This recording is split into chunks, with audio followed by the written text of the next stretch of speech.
بریم که قرار عمو مسعود براتون یه دونه اردک خوشگل بکشه. برای کشیدن این اردک اول از همه یه دونه دایره بکشین. فقط بذارین که این قسمتش باز بمونه. این قسمتش رو نمیکشین. حالا بیا از این قسمت یه دونه بیضی بکش و ادامش بده تا به اینجا.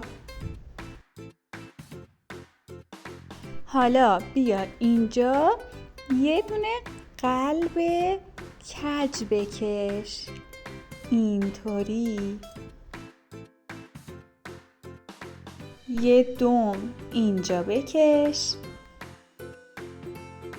حالا داخل این قلبمون میایم یه دونه قلبی که حالا 3 تا باشه میکشیم. مرحله بعدی بیا واسش یه نوک بکش.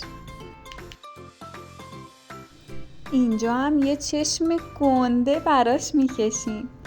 داخل چشمش هم 2 تا دایره کوچیکتر میکشیم.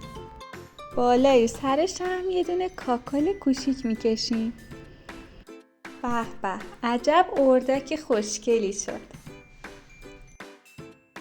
حالا میخوایم این جوجه اردک ما تو آب شنا کنه. براش اینطوری موج آب میکشیم.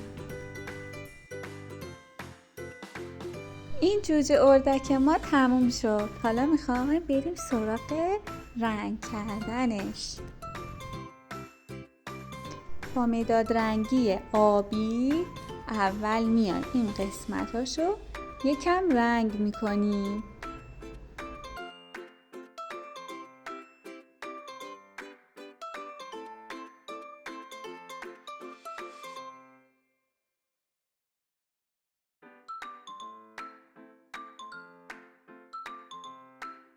حالا با مداد رنگی نارنجی همون قسمتایی که عمو رنگ میکنه شما هم رنگ کنید.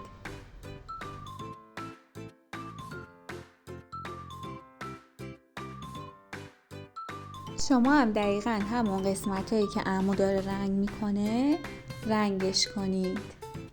الان اون قسمت پایین بدنشو، توی اون قلبی که کشیدیم، نوکشو، کنار صورتشو، اینجاها رو عمو با رنگ نارنجی رنگ کرد. حالا بیا این داخل رو با مداد رنگی زردت رنگ کن.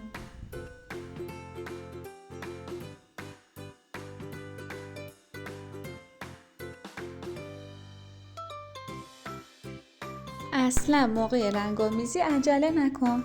سعی کن که مرتب و منظم رنگ کنی.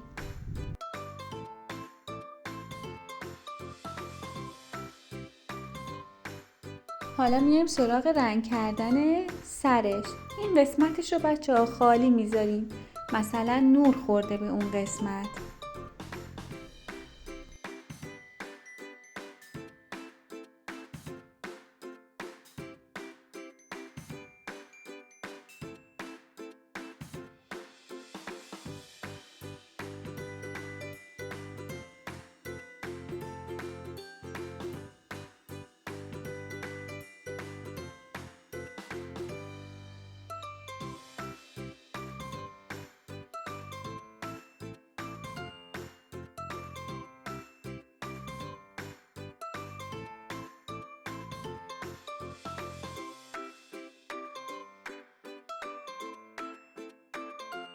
خب این از این. حالا میخوایم بریم سر وقت چشماش.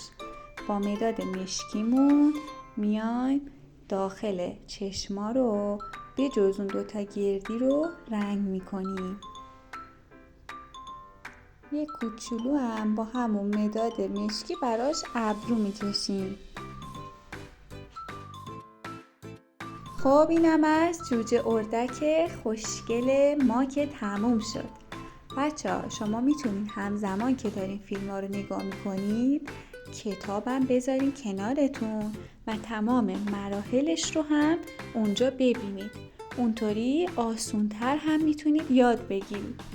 فیلم ها رو با دقت نگاه کنید، تمرین کنید و برای ما بفرستید. امیدوارم که خوشتون اومده باشه. تا آموزش بعد، خدا نگهدار.